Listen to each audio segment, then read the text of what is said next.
The term palliative care describes a wide spectrum of activities that are intended to support dying patients.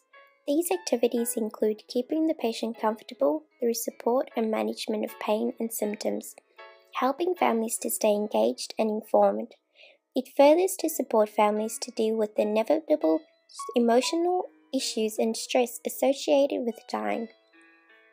Palliative care is based around the idea of improving end-of-life care for all. The term end-of-life care is used interchangeably with palliative care as it is focused around caring for a patient with a life-limiting condition. An increase in demand for palliative care is expected to be one of the many consequences of the continued growth and aging of Australia's population. Palliative care is not just for the aging population. Individuals diagnosed with cancer, motor neuron disease, Parkinson's disease, dementia and Alzheimer's disease, and heart failure are cared for under a palliative care-based system. Palliative care focuses around a collaborative approach by implementing a group or team of workers to support the family. A team of palliative care meets once a week on average to discuss the patient's spiritual, psychological, and medical concerns and then implements a treatment plan that is appropriate for that patient. The Department of Health and Human Services provides standards that the patient can expect to receive during their palliative care journey.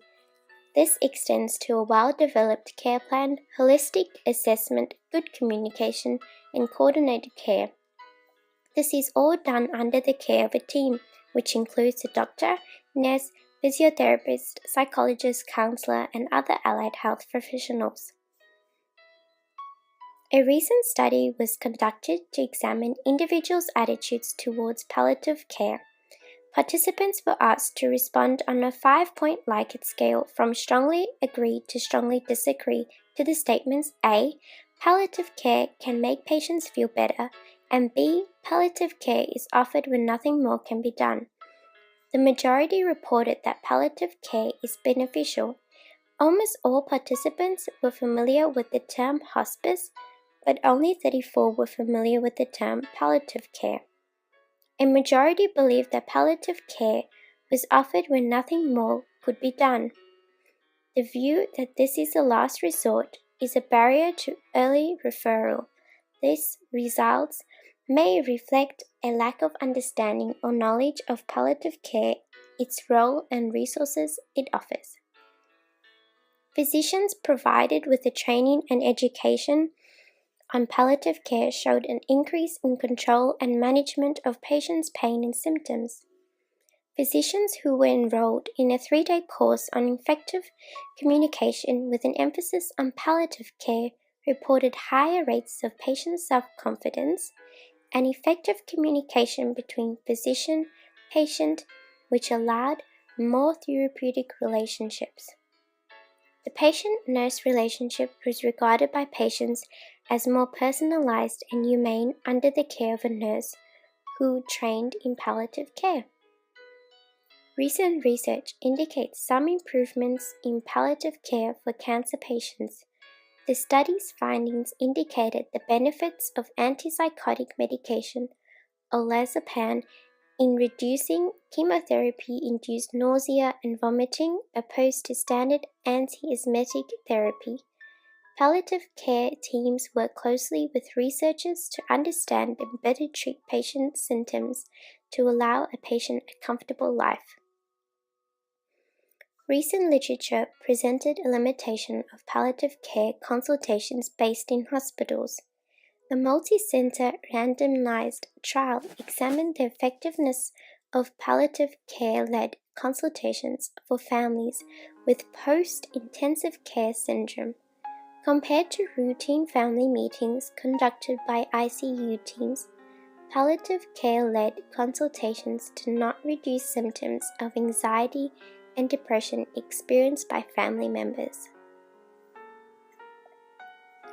Palliative care is of great significance due to the growing and aging population in Australia and around the world. Costello 2004 explains that our life expectancy rates continue to grow. This suggests that palliative care is of great significance on both a global and local scale. Palliative care is not only of significance due to Australia's ageing population, in addition, it allows people's wishes to be fulfilled. Switzerland and Duguid, 2014, explains that people want to die at home supported by family, friends, and under an effective service. Palliative care was first founded or brought about in the UK after practitioners wanted to care for cancer patients and allow their patients to die with dignity. Since Cicely Saunders founded palliative care in 1967, this form of healthcare has grown, and there are many organisations within Australia that are based around the premises of palliative care. However, the research, funding and education allocated to palliative care needs to continue to grow with our expanding population. Education of palliative care is vital and should be achieved through mass media, as many individuals do not understand the importance of the principles of palliative care. There is a greater need for discussion surrounding death, the terminally ill, and our aging population, including services available such as palliative care. Personal reflection. The principles that underpin palliative care can be used to establish therapeutic relationships with my client as a future psychologist. Palliative care focuses on an holistic approach and emphasizes on the individual, which reflects the fundamental work of psychologists. The focus on improving an individual's life is a primary role of a psychologist. Many principles found in palliative care can be used during my career as a psychologist.